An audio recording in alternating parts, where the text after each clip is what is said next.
빌레몬서 1장 8절에서 18절 말씀을 가지고 갇힌 중에 낳은 아들이란 제목으로 말씀을 증거합니다. 10절 말씀에 보면은 갇힌 중에서 낳은 아들 오네시모를 위하여 내게 간구하노라. 사도 바울이 빌레몬이라고 하는 그 당시에 믿음 생활을 잘하던 사람에게 편지를 보낸 것이 빌레몬서거든요. 근데 편지 내용 중에 한 부분입니다.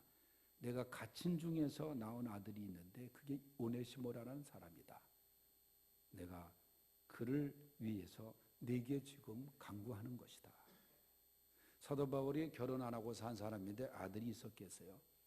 평생 독신으로 살다가 마지막 순교를 당한 사람이 사도 바울인데 오늘 말씀에는 내가 갇힌 중에서 나왔다. 그러니까 바울이 감옥에 자주 갔었습니다.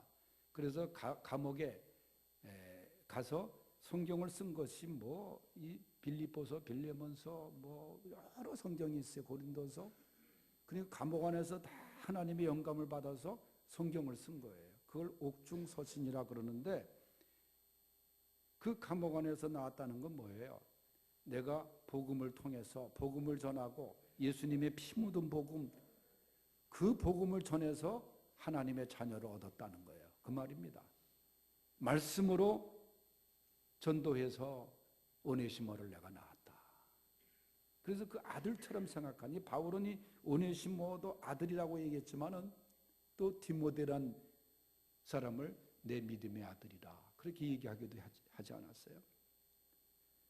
이 사도 바울은 가는 곳마다 때를 또 환경을 따지지 않고 그저 주님의 복음을 전하고 평생을 살아간 사람이에요.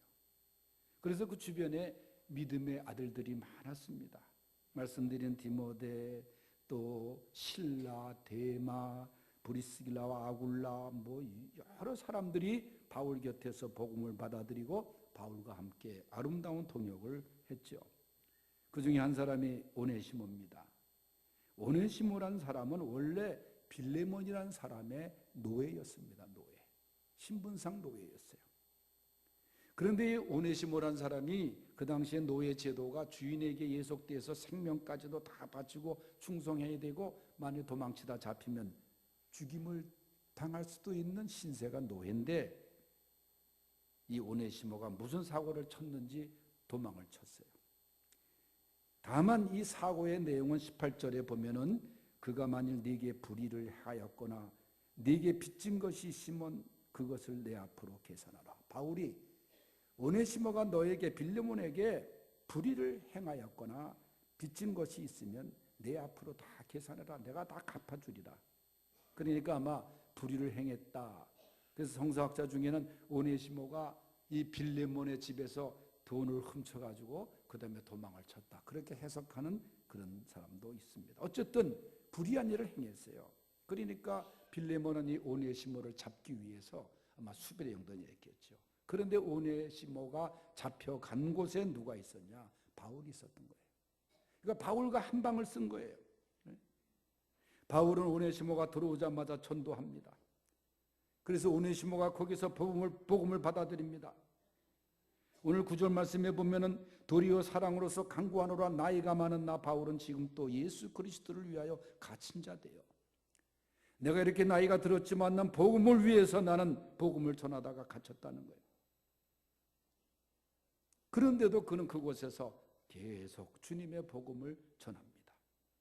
사도행전 16장에도 보면 사도 바울과 실라는 깊은 감옥에 심한 매를 맞고 고문을 받고 거기에 던져졌으면서도 자신을 지키고 있던 간수에게 전도를 합니다. 가는 곳마다 바울은 주의 복음을 전했어요. 그리고 오늘 말씀에도 보면 오네시모를 만나서 전도를 합니다. 그런데 처음에는 잘 몰랐는데 알고 보니까 바울과 잘 알고 있는 빌레몬의 종이었던 사람이 바로 오네시모였던 거예요. 여러분 이렇게 아는 사람을 만날 수가 있는 거예요. 저도 지난 월요일날 설교 추석 부활절 예배, 화요일날 남사 예배를 드리면서 끝나고 보니까 제가 아는 사람을 거기서 또 만났어요. 그렇게 세상은 넓고도 좁지만은 서도 그곳에는 누구나 올 수 있는 곳이라는 그런 것도 우리가 알아야 됩니다. 그래서 오네시모가 바울을 만나가지고 인생이 변합니다. 사람이 변합니다. 오네시모를 만난 바울은 그리스도의 사랑으로 복음을 전했고, 오네시모는 무릎 꿇고 회개를 했고 새 사람으로 그리스도 안에 새로운 피조물로 탄생이 됩니다. 그래서 바울은 그 오네시모의 모습을 보고, 오네시모가 도망간 것을 안 빌레몬이 화가 나 있는 상태에서 편지를 기도하면서 써서 보내는 것이 오늘 빌레몬서예요.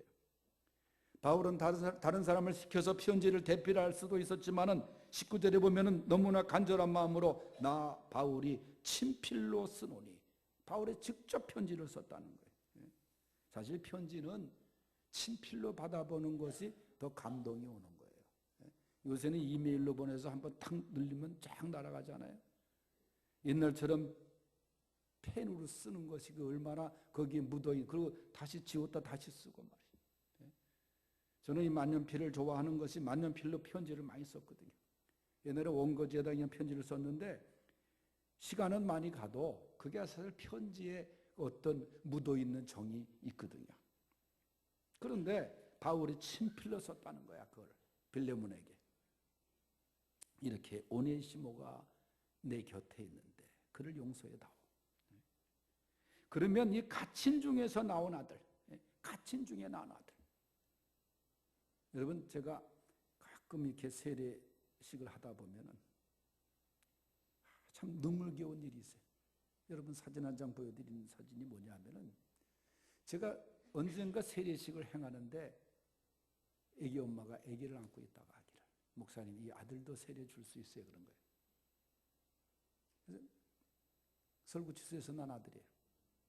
임신 중에 원치 않게 들어와서 말이죠. 그래서 아기까지 세례를 달라고 해서 내가 아들을 믿음으로 키울 수 있습니까? 약속합니까? 그 자리에서 제가 서약을 했어요. 제가 기도하며 키우겠습니다. 엄마와 아들이 같은 날 세례받는 거예요. 저게.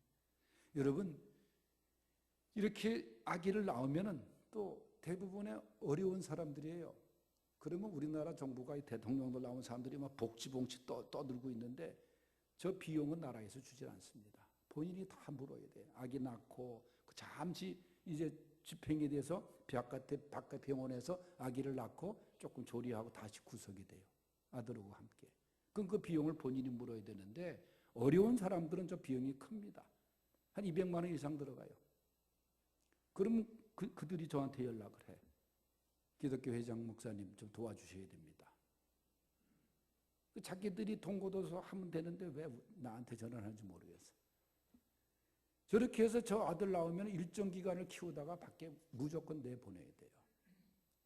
그래서 사실은 저렇게 키울 수 없는 아이들을 위한 그런 그 센터 같은 것도 우리가 정말 기독교에서 좀 감당하고 했으면 좋겠다는 생각이 드는 얘기입니다. 갇힌 중에서 나온 아들입니다. 저 아들이. 오늘 성경에 나오는 것처럼. 그러면 이 오네시모가 어떻게 변화되었나? 첫째는 무익한 자에서 유익한 자로 변화된 아들이에요. 11절 읽어보겠어요. 시작. 그가 전에는 내게 무익하였으나 이제는 나와 내게 유익함으로. 아멘. 여러분, 전에 무익하던 자, 지금은 유익한 자, 완전히 다른 얘기입니다. 무익이라는 게 뭐예요? 뭐 어떤 것이나 어떤 일에 이익이 될 일이 없다는 거예요.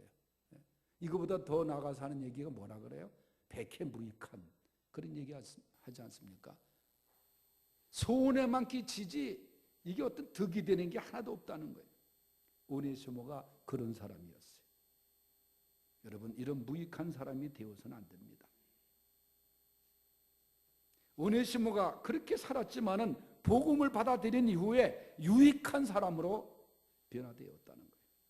디모데후서 4장 11절에 보면 바울이 이런 얘기를 합니다. 자기 믿음의 아들 또 디모데에게 내가 지금 늙어서 이제 하나님 나라에 갈 때가 되었는데 겨울이 오기 전에 너는 이 성경책, 가죽 종이에 쓴 성경책을 좀 가져오고 그 다음에 또 하나는 마가를 데리고 와라.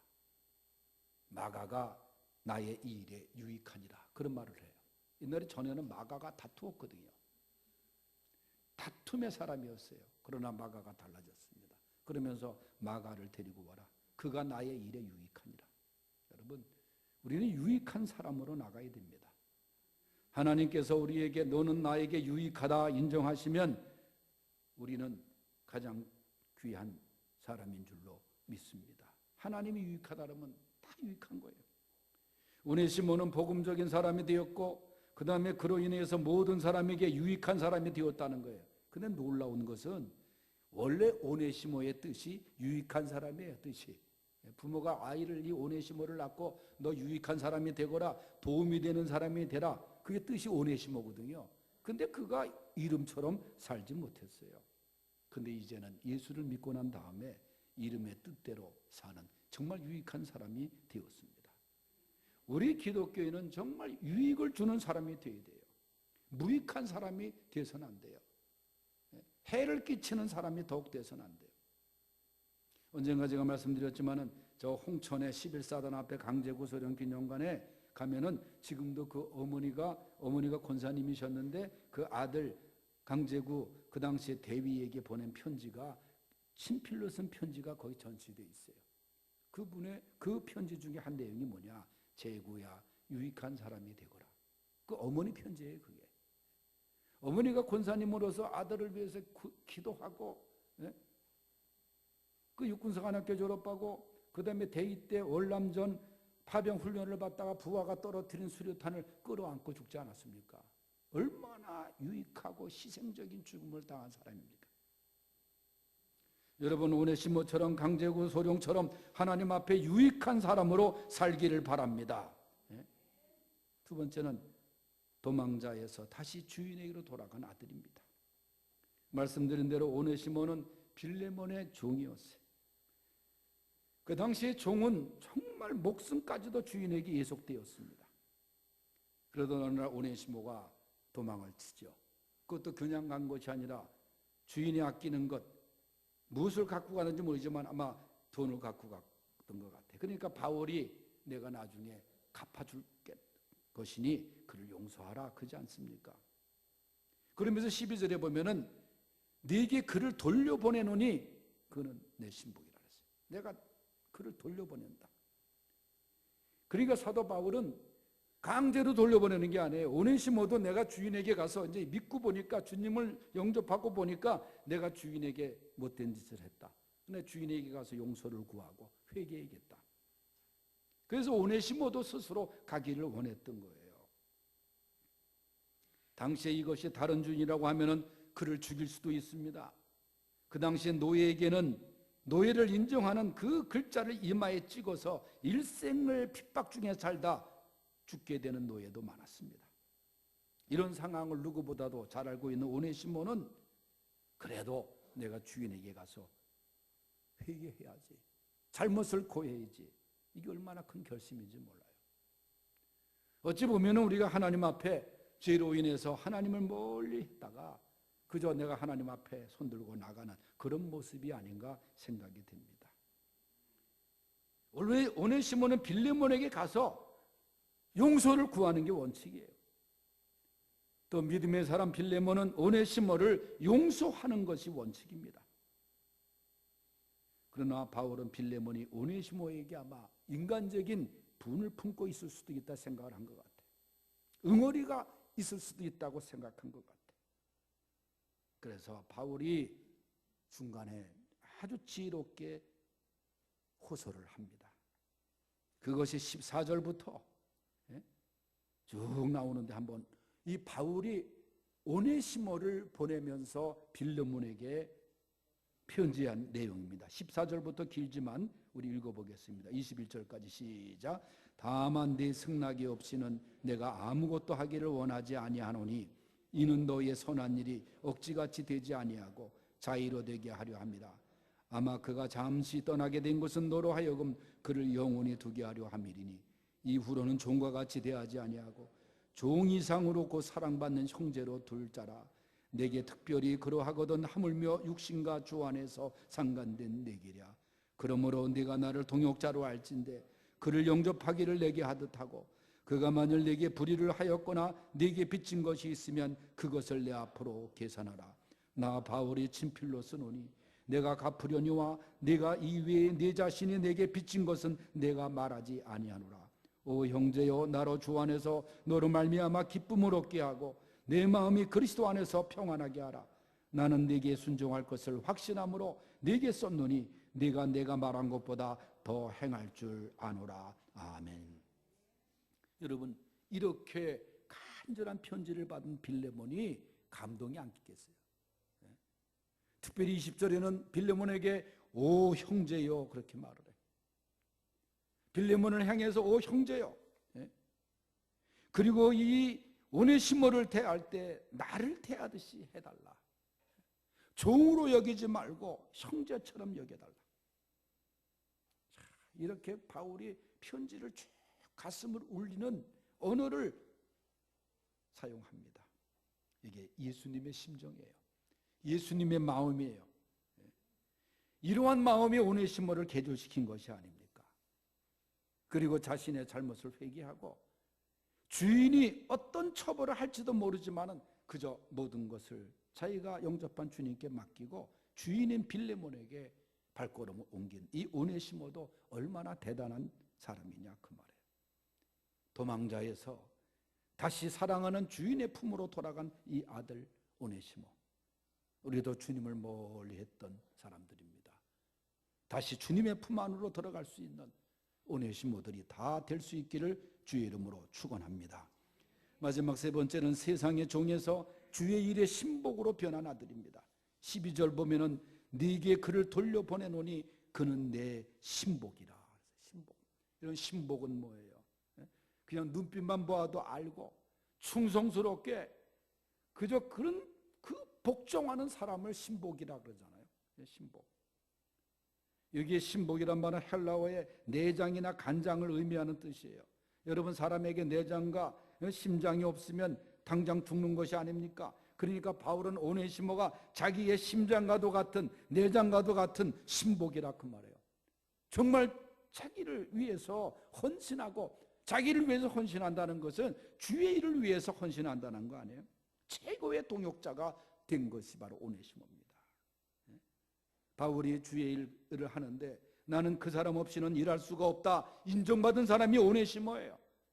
그 일에 주의 일에 적극적으로 동참하고 동역한 사람이 오네시모였습니다.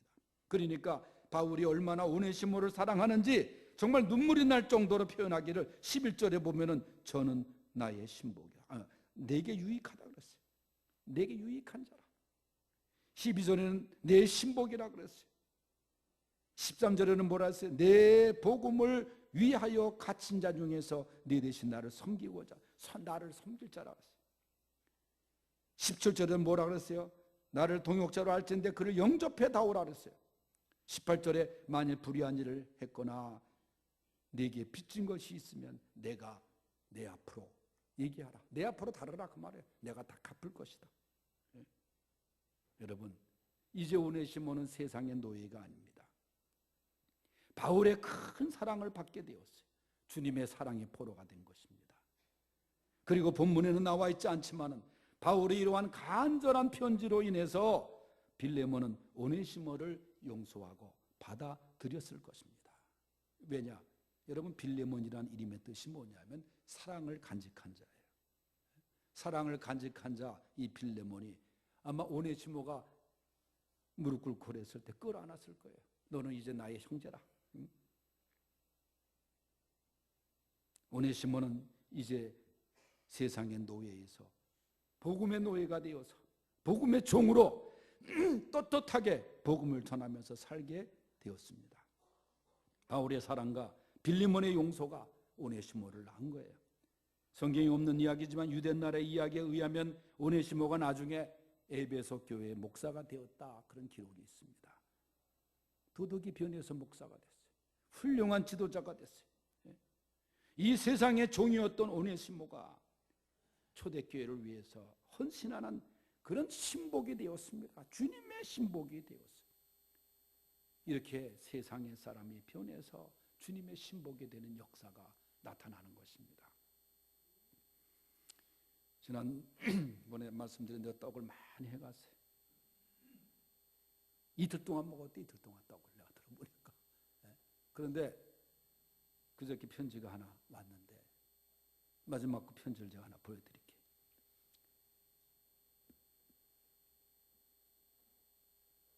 이 편지에 보면 봉투 먼저 보여주세요. 봉투에 보면은 제 주소를 잘 몰라가지고 썼다 지웠다 이렇게 썼어요. 그리고 내용을 제가 보면은 이 내용이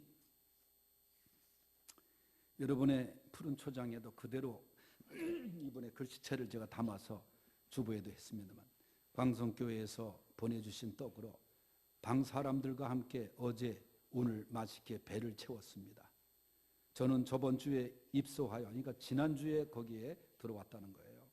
여기 생활에 아직 적응 중에 떡 포장 위에 교회 스티커를 보고, 그리 가까운 것은 아니지만 제가 오리역 앞에 사는데 수지구 주소를 보니 그게 뭐라고 모든 게 낯선 이곳에서 반가움을 잠시 느꼈습니다.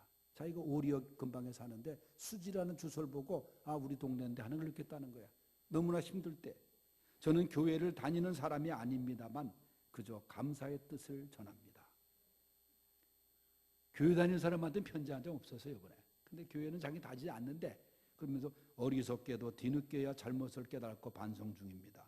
주위에 감사한 것 투성이었는데, 여러분 잘 들으세요. 미처 알지 못하고 투정만 부리며 살다가 이곳에 오는 범죄까지 저질렀네요. 이제는 작은 것에도 감사할 줄 알며 옳고 그름을 지혜롭게 해야 할 줄 알물 더 깊이 깨달으려 합니다. 부활절에 축하 인사를 건네는 게 맞는지요? 그렇다면 축하 인사드리며 이만 줄이겠습니다. 그리고 답장을 바라는 편지가 아닙니다. 그저 받아만 주시기 바랍니다. 그래서 제가 바로 편지를 보냈어요. 편지를 바라지 않는지만 편지를 보냈어요. 복음을 전하기 위해서 성경 말씀과 함께 기도하는 사람들 우리 모여서 귀한 떡을 보낸 겁니다. 주님의 부활을 축하합니다 하면서 제가 다시 편지 답장을 보냈는데, 여러분 이분이 또 한 사람의 오네시모가 될 줄로 믿습니다. 기도하겠습니다. 하나님 아버지 감사합니다. 우리 모두 바울이 갇힌 중에 나온 아들 오네시모처럼 우리도 과거에는 그렇게 살았습니다. 그러나 이제는 복음 안에서 주님을 모시고 오네시모가 유익한 자로 나간 것처럼 우리 모두 주님의 일에 신복이 되어 헌신하고 충성하는 성도들 되게 하여 주시옵소서. 예수님의 이름으로 기도드리옵나이다.